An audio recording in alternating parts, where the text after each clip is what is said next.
Thank you for joining our virtual town hall brought to you by UWAA Federal Credit Union and Black Hills Energy.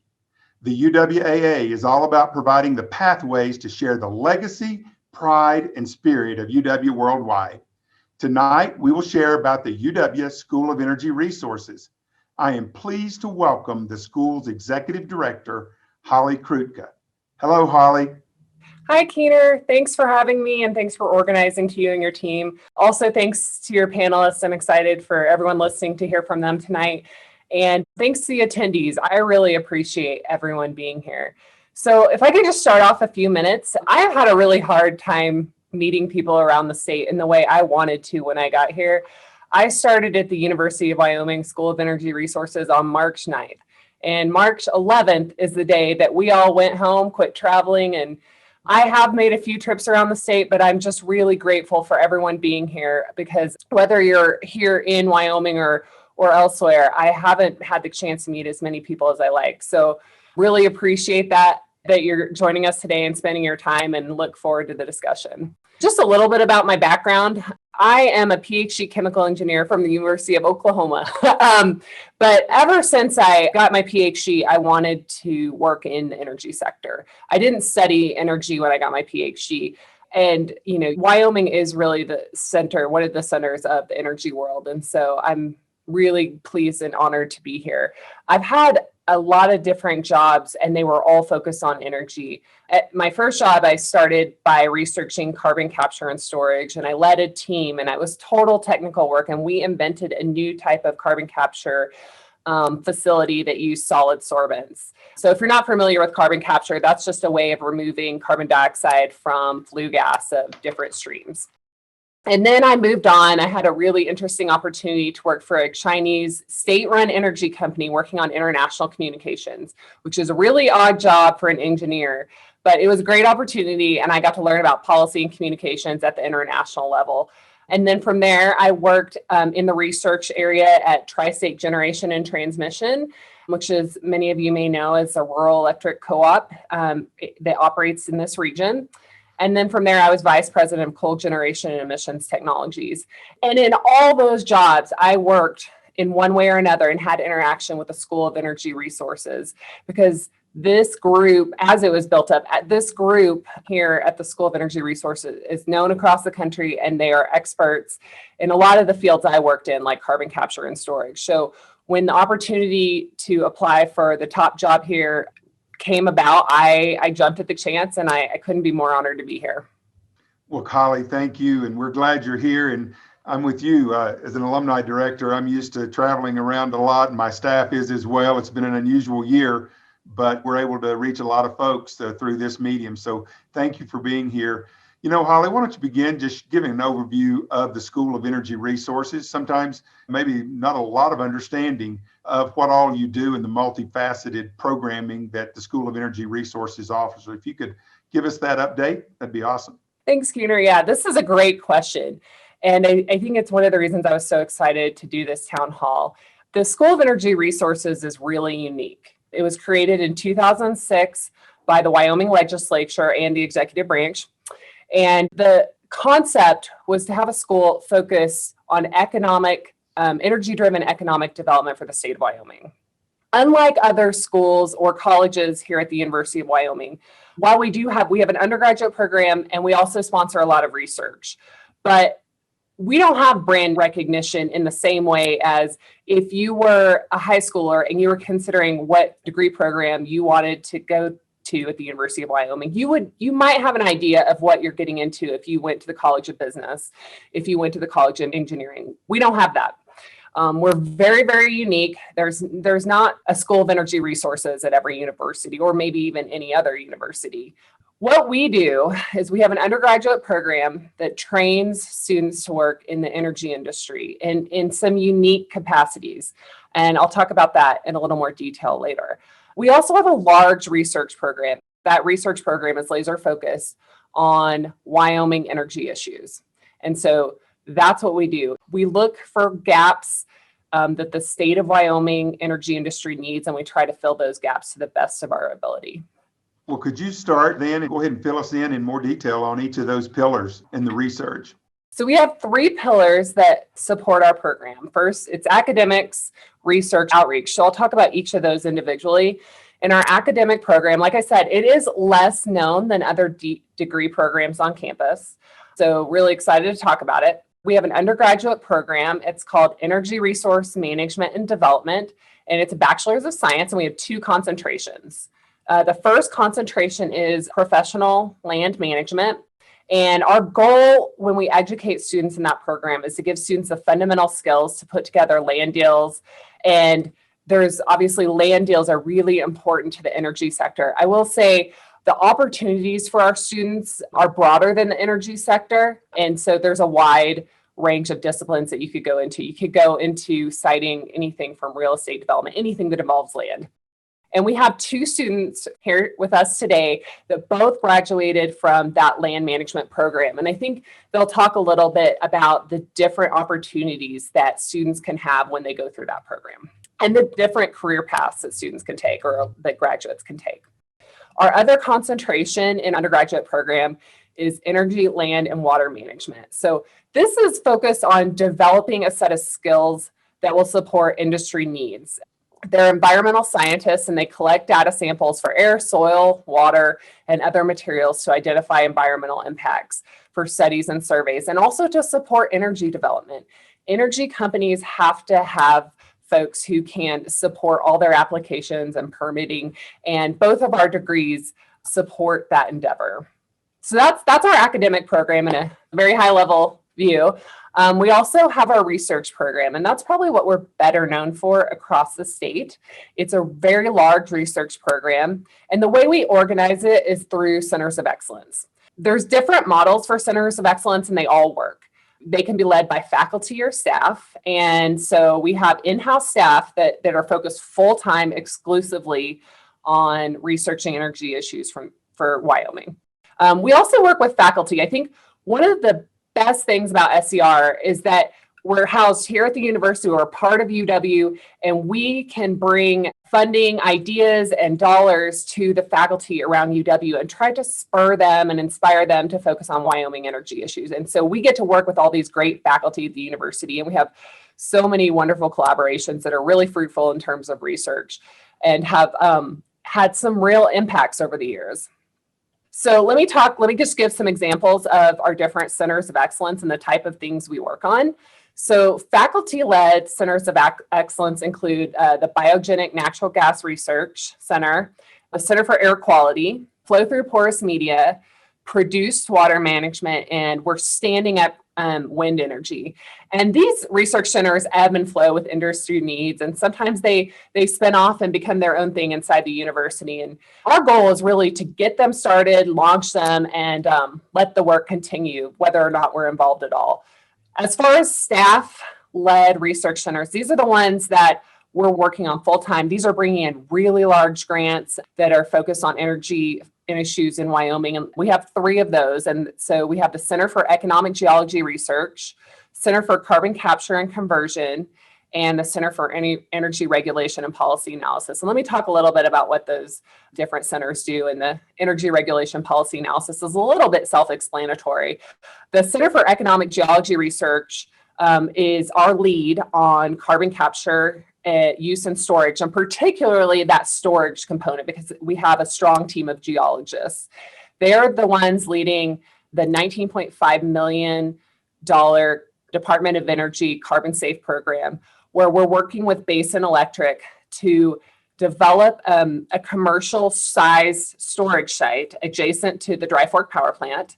And that team is developing a CO2 storage site that can accept 2 million tons of CO2 per year and hold a cumulative 50 million tons. So these are big projects and they're meant to have big impact.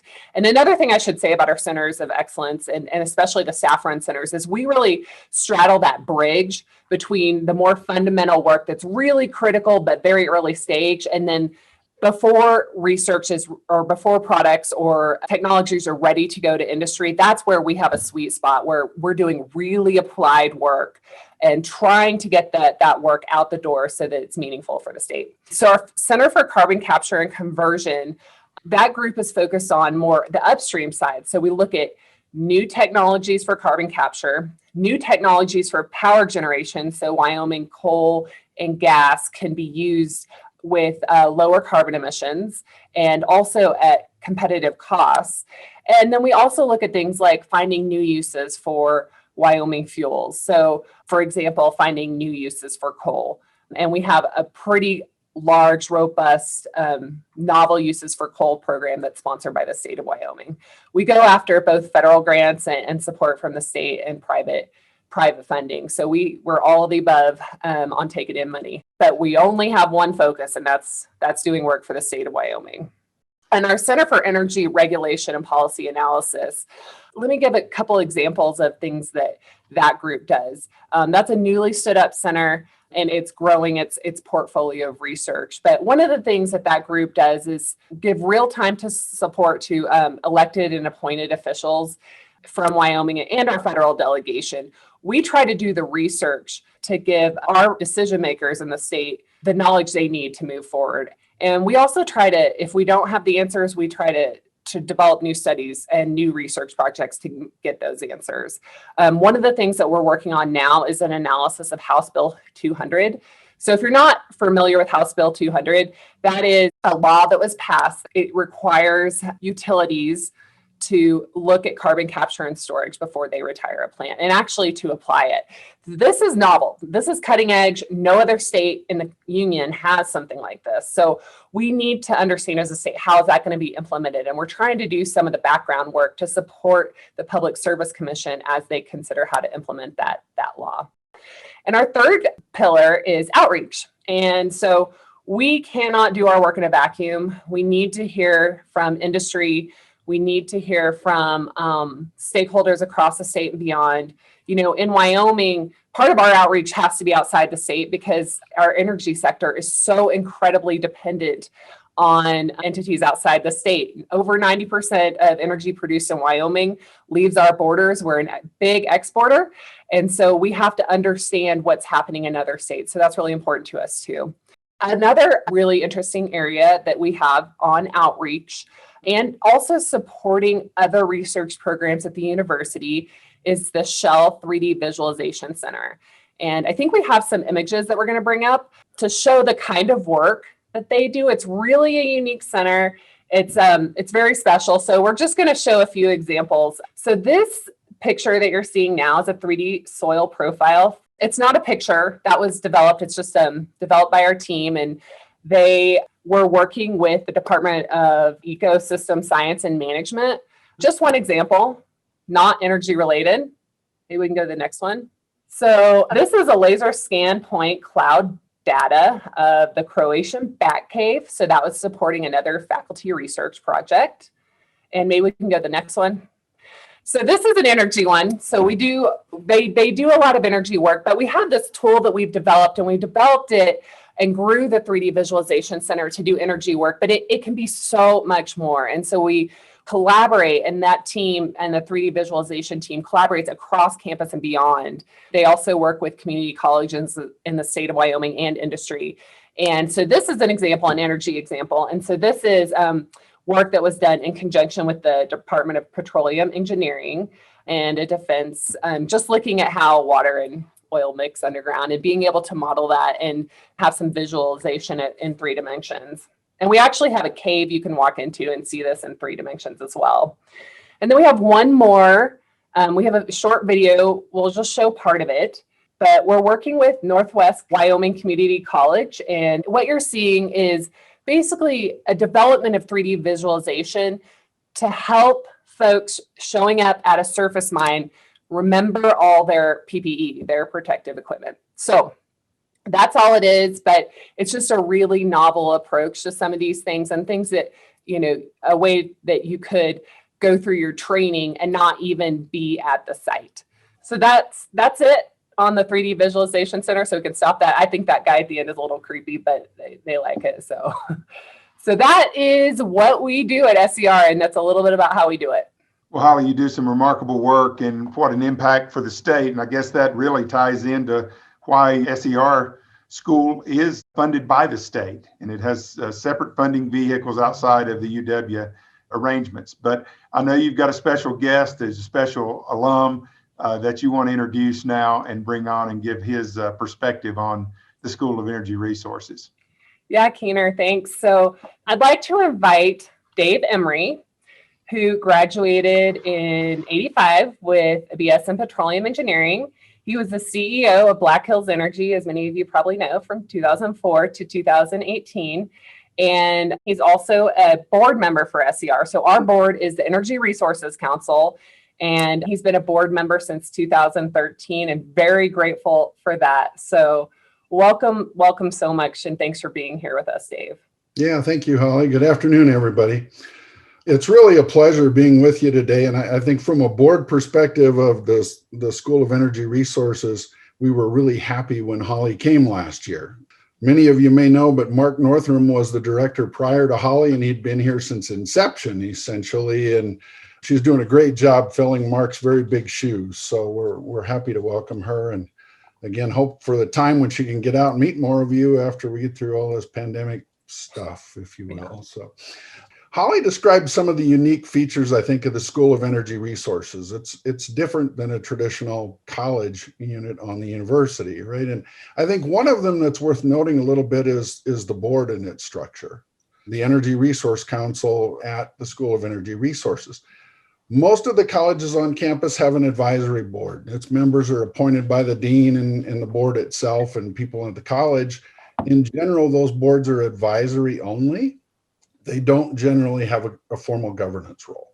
The SER is different, and it was founded that way by the legislature. Its board is a governing board. Those members are comprised of energy industry leaders appointed by the governor, plus a member of the state Senate and a member of the state House. The reason for bringing this up, basically the intent of that is that structure should hopefully enable the school to be more in tune with and more responsive to the needs of Wyoming's energy industry. And I think it's been quite successful, but it is very unique and very different compared to any other academic unit on campus. As Holly mentioned, SCR only has very limited degree programs of its own, 4-year degree programs. But the school's impact on the school is really far-reaching. There are SER faculty and energy research being conducted basically within multiple colleges on the university. College of Business, College of Engineering, the law school, agriculture, and others. The school highly values and really encourages cross-disciplinary collaboration on energy-related topics university-wide.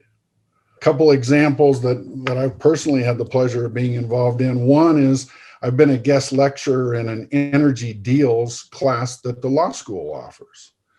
That class included, and I've done it a couple times, it's included students from engineering, business, and the law school. And obviously they were studying energy M&A type transactions, but a very collaborative cross-disciplinary group taking that class. At Black Hills, in my role there, I was involved in multiple of the summer energy MBA student projects. At Black Hills, we typically sponsored 1 or 2 of those projects a year. Those teams completed projects for us at Black Hills and a lot of other businesses as well. But at Black Hills, those projects were really far-ranging.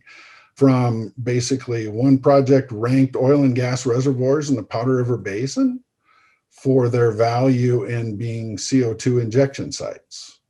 We were interested in that, obviously, for the CO2 produced at our power plants in the basin. Another project they did for us was a community impact study on the impacts of our company building a new large 700 employee headquarters in Rapid City and bringing a couple hundred highly specialized energy jobs to Rapid City. And they did a full analysis of all the impacts of that as well. So very diverse projects. Those projects were all supervised by SER faculty from various colleges around campus. Engineers, geologists, from marketing, finance and economics, and others. And the students were all MBA students, but all from very different undergrad backgrounds as well. Those projects, I think, provided those students with great hands-on and very collaborative learning opportunities. And finally, I'm sure that most of you realize today there's a tremendous amount of uncertainty regarding energy policy in this country. And Holly mentioned that as a center for the School of Energy Resources. But there's also a lot of uncertainty on how that policy will impact the energy supply choices that we make to meet the country's growing demand for energy. I think along with that uncertainty, however, comes tremendous career opportunities for those with the knowledge of the energy industry. And the more diverse your knowledge of the energy business is, the more valuable you will be as an employee. And the cross-functional focus of the School of Energy Resources will provide excellent training for a successful long-term career in the energy business. Thank you. That is a pretty concise evaluation and view of what the School of Energy Resources looks like from one of the board members, and real insightful about how that board has a fiduciary and a governance role. Holly, I know one of your favorite things probably is you're interacting with students and then young alumni, and we have a couple of special ones on board here today. Yeah, thanks, Keener. And I'll just highlight one thing. I do think what Dave hit on that was so important is interdisciplinary is critical to everything we do. And our faculty, they don't have offices here, even though that we have this undergraduate program where they teach. They sit with their home departments. And I think there's a lot of things that a lot of parts of SCR's model that are going to be really valuable for the future. And you're right, Keener, although I have barely gotten to meet students. It's been tough. I have had a few meetings by Zoom, and we had a couple classes in person, so I rushed down and interrupted so that I could make sure we did actually have real students. And we do, and it's great. And you know what else? We have real alum, and we have 2 here tonight. So, you know, at the end of the day, one of our greatest successes is our graduates. And I'm so grateful to have met several alum in my short time here. So like I said earlier, we have 2 alum from our Landman program here today. And while they received the same degree and the same concentration, their career paths have been different. And so it can really highlight the opportunities, I think, and the diversity of experience that you can get through our degree program. So first, I'd like to welcome Sam Mallory. He's an exceptional SCR alum, joining us from Houston to talk about his experience at SCR and his career path since he graduated. Sam? Thanks, Holly. So hi, everyone. As Holly said, I'm a graduate from 2018 in the Professional Land Management program. And I currently work in Houston, Texas as a commercial advisor for Shell. And specifically, I work on an LNG asset in Trinidad and Tobago. But because of travel restrictions, my office is not on a beach in the Caribbean. I'm based in Houston. I've been very fortunate to have had the opportunity to apply my education from SCR in a variety of different roles at Shell. I'm in their development program, which is focused on providing me a breadth of experience in a lot of different roles and a lot of different disciplines, similar to what SCR does in its educational background. And so I started my career coming in as a land representative, working on our Appalachia and our Permian assets, doing the traditional work of a land representative, land deals, solving title, negotiating operating agreements, working with other parties to ensure we were able to develop property. And I worked with an interdisciplinary team of geologists, business folks, finance folks, attorneys, engineers, GIS folks. And then through Shell's development program, I've had the opportunity to transition into a variety of different roles, working as a midstream operations representative, working as a division order analyst, and then my current role where I'm working to support a team that's doing a complex multi-party negotiation to restructure a series of joint ventures in Trinidad.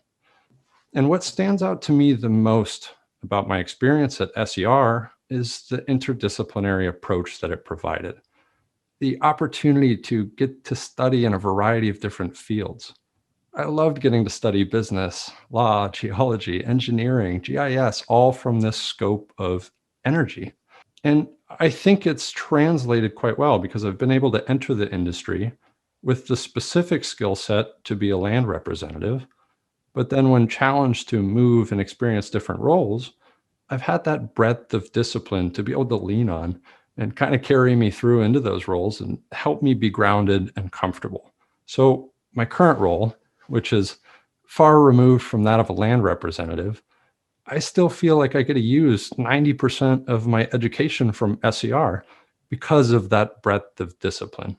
So ultimately, I think the expertise that it affords students who want to be land professionals, as well as the flexibility for those that want to do something else in the energy industry, is a really incredible value proposition and one of the things I love about SER.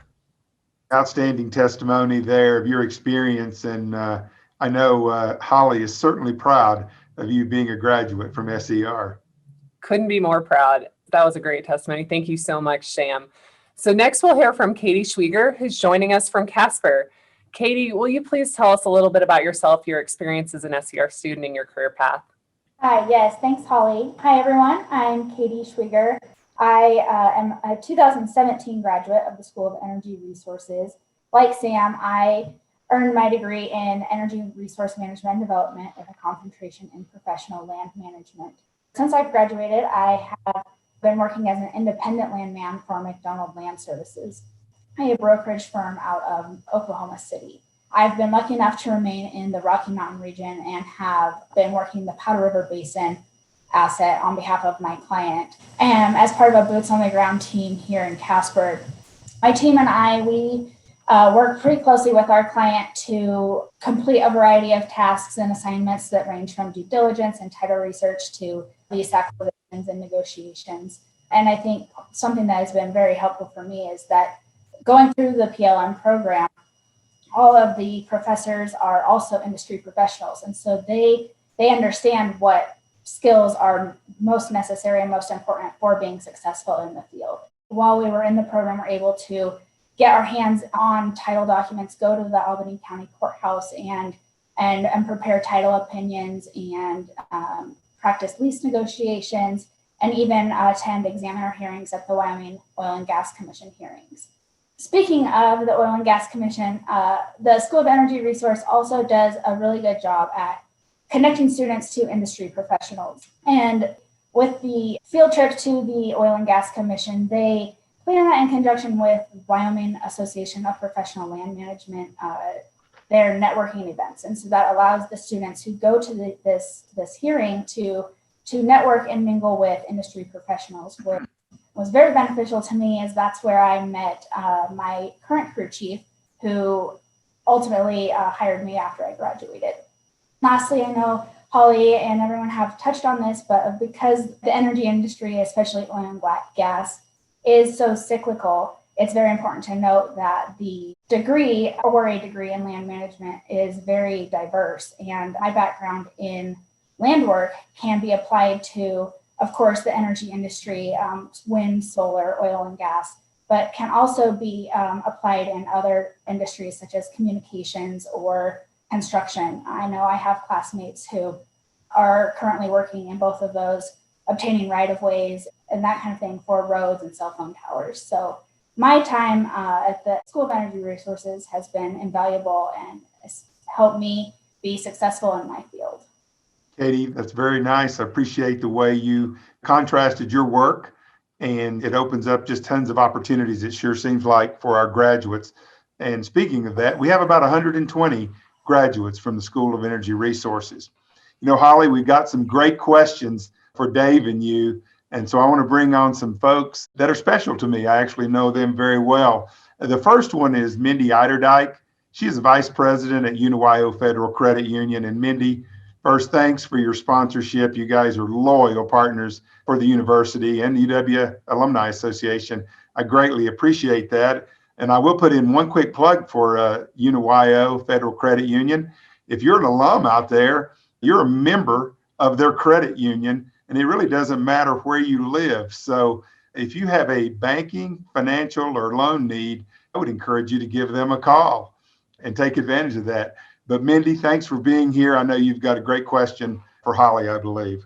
Well, thanks, Keener, and hello to both of you and everyone else tuning in tonight. My name is Mindy Eiderdike. As Keener mentioned, I'm the Vice President of Marketing at UWAA. And at UWAA, we are incredibly proud to serve the University of Wyoming, Laramie, Cheyenne, all of our communities, and our members are far-reaching across the world. So we are honored to be able to sponsor wonderful events like this with the Alumni Association. And tonight, my question is for Holly. So SER's program seems to be an attractive pathway to an energy career for women. What efforts do you make to share the program with female students considering a career in the energy industry? Thanks so much, Mindy. And again, thank you for your sponsorship. Thanks for the question. Inclusion and diversity is really important to us. Obviously, I've chosen to spend my life in the energy industry, and I think it's a great place for women. I think SER's program is great launch pad, and we just heard from one excellent, very talented female alum. I'd say, our program is set up to really weather the cycles and so of the energy industry, and our approach to reaching out to potential female applicants to our program and to the University of Wyoming is to go visit them at schools and at high schools. And this is something we're going to grow in the future, obviously not doing it now. But we aim to grow our outreach across the state of Wyoming and beyond, and hopefully show them that there is a career path for women in the energy industry. We are still breaking glass ceilings in the energy industry, but there are a number of wonderful examples. And I just have to say the chair of our board, chair of the Energy Resources Council, is Cindy Crane, who is the CEO of Rocky Mountain Power. When I was at Peabody, both the CFO and the CLO, who I reported to at different times, were both women. And then one of the best examples is Vicki Hall, a personal role model of mine, the CEO of Oxy. So I think what we can do to recruit young women is show them that there are successful examples in the energy industry. And I think I would expand that more broadly. And honestly, I personally think that everyone with an interest in energy should go into it. It is the best field. Modern life does not exist without it. So, and it's changing, it's dynamic, it's exciting, and there's a lot of different opportunities. So I think everyone who is interested in energy should go into it. And I think our degree program is a great platform because it is so interdisciplinary that you're not going to get hung up on that change. Oh, and by the way, sorry, I should say we have a wonderful building that is very energy efficient. My lights turn off on me all the time. So thanks for the question, Mindy. And now I'd like to bring on Mike Howell. He's one of our University of Wyoming Alumni Association board members, and he is the Community Affairs Manager for Black Hills Energy for Wyoming North Region. So Mike, welcome. Yeah, thank you, Keener and Holly. And like Keener said, my name is Michael Howe. I'm the Community Affairs Manager for Black Hills Energy, also on the Alumni Association Executive Committee Board. On behalf of both of those organizations, I just want to offer special thanks to all the panelists and the attendees for tonight's event. My question for Holly, what is the best way to share the energy research conducted on campus with the broader energy industry? And can you speak to the role and impact that the research from SER contributes to the formulation of the state of Wyoming and even a national energy policy? Thank you so much, Mike, for those questions. And so let me answer the first one. I think at the School of Energy Resources, our staff does a good job of working really closely with industry. I think we have an opportunity to grow that interaction, though. This is something I'm really excited about. And again, another thing that we're going to have to wait a little bit, but I would love for SER to play an even bigger role in making sure that the research that's being done by both our staff and then faculty across the university that's focused on energy issues is communicated across the state. And so I think we need to participate in more symposiums and conferences across the state. And I would love for SER to help facilitate that. It's coming, hasn't been a big part of our portfolio yet, but that's something I'm really passionate about. As far as how do we engage and support energy policy development, both in the state and beyond, I mean, this is one of the most important things we do. We don't make policy, obviously, we're a university entity, but we do the research and provide data and information to help decision makers get the information they need so they can make the right decisions for the state of Wyoming. And we also provide real-time support of elected appointed officials in Wyoming, including our federal delegation. We work very closely with groups, Wyoming Energy Authority, Enhanced Oil Recovery, Governor's Office, Legislature. We try very hard to be responsive. And if we don't have the answer, but we think the answer might be at UW, we go dig it up. So thanks for the question. All right. And Mike, again, thanks to Black Hills Energy for your sponsorships and support of UW in multiple ways.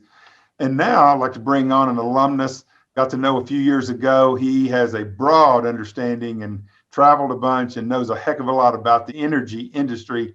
Brian, thank you for joining us tonight. Brian Hassler. I'm a UW grad, 1982, bachelor's in petroleum engineering, 84, master's in petroleum engineering. I only practiced petroleum engineering for about 5 years and moved on to other segments of the energy system, marketing and trading for a long period of time, midstream development, as well as some brief stints at utilities. So I've got kind of a broad multi-point question. Currently, I'm chairman of UP Energy, Wyoming's largest natural gas producer, and I'm also VP of Strategy and Development for Mitsubishi's natural gas aggregation group, SEMA Energy, here in the United States and Canada. As we look at, I know a lot of carbon capture and sequestration has been focused on coal.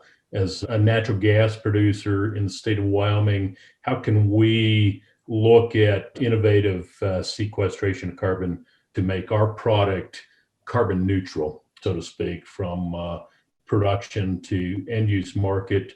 And then how do producers participate in that product if it's developed in the state of Wyoming? And I think Wyoming serves as a good source of carbon, but also as a very good sink relative to studies I've seen. So kind of one, how do natural gas producers, other hydrocarbon producers beyond coal participate in that carbon capture and sequestration sink? Are there programs we can participate in that we could buy carbon credits now to make our product more palatable, especially the Western US? So one, and then two, I've got a unique interest in terms of development of non-hydrocarbon generation resources, wind, solar, batteries. What is the University of Wyoming and School of Energy Resources doing with respect to battery development and or electric transmission research in the space?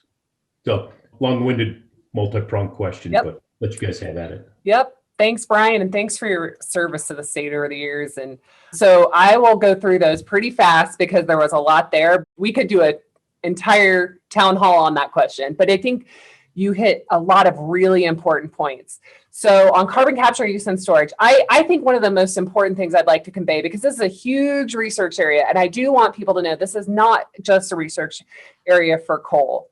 One of the artifacts that you're seeing is we are focused on, like, for example, our carbon safe project is adjacent to a coal-fired power plant. That's for several reasons. One is that Basin Electric has been an amazing partner. Another reason is because there's an amazing storage site there, and we're characterizing that in a lot of detail now. And then a final reason is because it's mostly funded by the federal government and through the Department of Energy, and they have been coal focused in their carbon capture, use, and storage program for the last decade and a half. They've been focused on coal. That's starting to change, but I want people to know that the research we've done will translate to the oil and gas sector as well. So when we study CO2 storage, that CO2 does not know where it's coming from. You can pull it from the air, which is expensive, but you can do it. You can pull it from a coal-fired power plant. You can pull it from a refinery. You can pull it from a natural gas power plant, and it can go all in the same reservoir. Of course, Brian, we also work very closely with the Enhanced Oil Recovery Institute, and they're structurally part of SER. So they cover enhanced oil production using CO2, which is the big way to use CO2 now. Another technology we're working on I'd love to highlight is we have a dry methane reforming catalyst. So without getting too technical, you take natural gas, you take CO2, you combine them over this catalyst, and you get carbon monoxide and hydrogen. And so you can combine those to make almost any chemical, any hydrocarbon chemical, plastics, anything, or you could separate the hydrogen and use carbon monoxide. So there's a lot of opportunities. So we're also trying to think of uses for CO2 and for natural gas. We also are working on novel combustion technologies. The biggest is the flameless pressurized oxy-combustion technology that can run on coal, it can run on biomass, it can run on waste, it can run on natural gas. So, but again, funded by the feds. We're focused on coal, but we have worked into that program combusting natural gas as well. To your question, there was a lot of other questions there on the battery and fuel cell, really exciting area. What we're doing in that space is actually using coal and getting carbon from the coal and making new carbon products that can be used to build fuel cells and batteries. So it's a different approach, but we're focused on using Wyoming fuels. Again, electricity doesn't know where it came from. So we want to focus on ways to use Wyoming energy. And so that's how we're working in that space.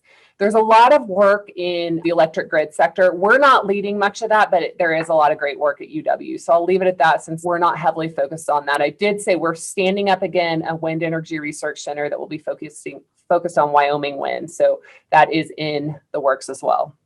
Dave, let me go ahead and bring you in. We had another question that we'll get to Darren's here in just a minute, but we had a question about the health of the electric grid and transmission system and maybe the role that solar does play in that. If you could speak to that for a minute or two, we just go ahead and cover that question right now. Yeah, sure. I guess just one little tag on to Holly's answer to Brian's question, I think, is the other thing that's located where the Carbon Safe project is the integrated test center of the state. And there's a whole variety of CO2 research being conducted there, not necessarily just disposal, but conversion and other things. And the ITC's there and the school's very heavily involved directly in some aspects and tangentially in others, but in the research they're doing. So I think that's another contributing factor to that. On the grid side, almost all the utilities in the country recognize the need to kind of modernize and upgrade the transmission grid in particular. And the more we focus energy policy on renewables in particular, whether it's wind or solar or others, the more important it is going to be to have a very reliable and an expanded transmission system. The sun's only available a certain part of the day. Well, those times a day aren't necessarily the same in every part of the country. And the more interconnected we are, the easier it is to manage that system with less hydrocarbons and less around-the-clock coal and gas-fired generation. So I think almost every electric utility in the country and some of the just pure transmission providers are investing a lot of money in that system to improve the overall health and viability and modernization of the system. There are some challenges, particularly in the West, where you're crossing between states and you're crossing across federal land and state land and private land. The utilities condemnation authorities aren't completely expansive, right? As a utility, say at Black Hills Energy, they can condemn properties serve their customers. They can't condemn their way all the way to California, for example, right? They don't have the authority to do that. So it gets pretty complicated into how some of the expansions are being conducted in the West in particular, where you have a lot of land ownership issues. It gets a lot more complicated than in other parts of the country. Well, thank you, Dave.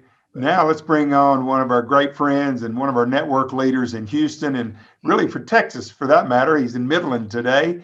Darren Moore. Darren, thank you for joining us. And I believe you had a question or two for Holly. And go ahead, buddy. All right. Thanks, Keener. First of all, Darren Moore, Chief Operating Officer of Quality Rental Tools. I'm in Houston, but I am currently sitting out in Midland for the week, which is a regular occasion, it seems like, at least once or twice a month. I was a graduate of petroleum engineering in 1999, and I am on the advisory board for the petroleum engineering department for the last many years, which has allowed me to hang out with Keener on a regular basis. So my question to Holly and Dave is, of course, I get all these updates on various social media platforms, and one of the ones came out was from oil price, and it was entitled Scientists Microwave Coal into Graphite on January 11th, 2021. And I started reading and realized that it was all about Wyoming and what they have done. So anybody that's out there, they should look that up. It's actually a very good article.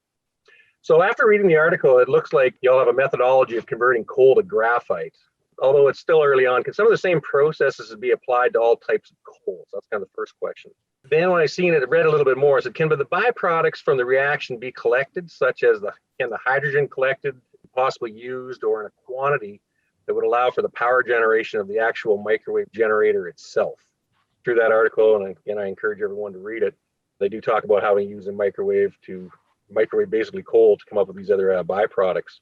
So that brought me around another question is, can the entire system be containerized and be made somewhat portable to be taken directly to the source of the coal? We have, out in Midland and various other places, a lot of the problem is getting the power to the site, whether it's fuel gas or using sales gas or using, trying to do something more efficient. Can this system, can that hydrogen coming off be actually used to power up that microwave system to do this with the coal, which would allow those plants to be mobile and you could probably put them anywhere in the world? So thanks so much for that question. I have a little bit of a story to tell. That article you read is actually not our research program, but it is very closely tied. So one of the best things that we do here at SER, and I think one of our strongest points is that we don't support and we don't engage in all research on a certain topic, but we really try to lay the seeds for different research areas. So as I already talked about, we have a really large research program focused on new uses for coal. And the faculty members that came up with that microwave technology, they work in that program. But that particular technology is new. It's a new idea that they came up with. We're already full in our research portfolio, so they're pursuing it. So it's just such a great example of the way that we can't support every research project focused on Wyoming energy, but we can lay the seeds around UW to grow programs really organically. So that's the best example. But let me directly answer some of your questions. We don't know if that will work on other coals because we don't test any other coals. We only test Wyoming coal in our project. So I have no idea. And that's obviously very intentional, is that we're not looking at uses for coals outside of Wyoming. We're only focused on the state of Wyoming. Let me talk about a couple of other products that we're focused on making, since that's of interest. From coal, we're looking at making soil amendments, building materials. We are going to build a house principally made from coal char here on campus somewhere. Asphalt and paving materials, carbon fibers, petrochemicals, and high value chemicals. So we're looking at a huge array of things that we can make from coal. And so I already talked about that dry methane reforming process. So yes, you can get hydrogen off that microwave process, also our larger process, and you could use the energy from that to help power the system. Or you could make chemicals from it. It depends what your priority is. We are not designing our system to be modular because it is quite large. Our goal is scale. We want to have, if we want to have an impact on the coal industry here in Wyoming, that means you got to go big. And so we're looking at using millions of tons per year and hopefully more than that. So up to tens of millions. And that's what's going to make a difference for Wyoming mines. So we are not designing modular technology, the system is modular, but it's not movable. Let me put it that way. So that is the focus of our research. So you have to go big when it comes to Wyoming coal. So Holly, as we wrap up, we've got a lot of alums on the presentation tonight. Quickly, how best can they support the School of Energy Resources or just get involved? Thanks, Keener. So follow us on social media, get engaged with us. We have a new newsletter that we're putting out. You can just sign up for that. If you have internship programs where at your institution that you think might be right for SER students, please let us know. We're trying to grow our research program. And if you have ideas or come across needs for the industry, let us know. We want to be engaged. We want to hear from industry. Otherwise, we are not going to be able to do our job to the best of our ability. So those are the ways. And the best way to connect with us is on social media. And it's all on our website. You can find us from there. Thank you. You'll see a slide right after this presentation that has all the key information there you need. So as we wrap up, I want to send a special thanks to all of you that attended tonight. It's one of our most well-attended town halls we've had. So thank you to our alumni and friends, Holly, Dave, Katie, and Sam. Thank you for sharing the important facets of the program that really show the value of the School of Energy Resources. And then our sponsors, Mindy and Mike, again, you guys are just the greatest in so many ways. You hire our graduates, you sponsor all kinds of things from athletics to School of Energy Resources. We just can never thank you enough. You're just great valued partners. And as the Alumni Association, we anticipate being in this virtual mode of engagement for a few more months, hopefully just a few more months. Stay in touch with us on our website and watch when the next activities and events are.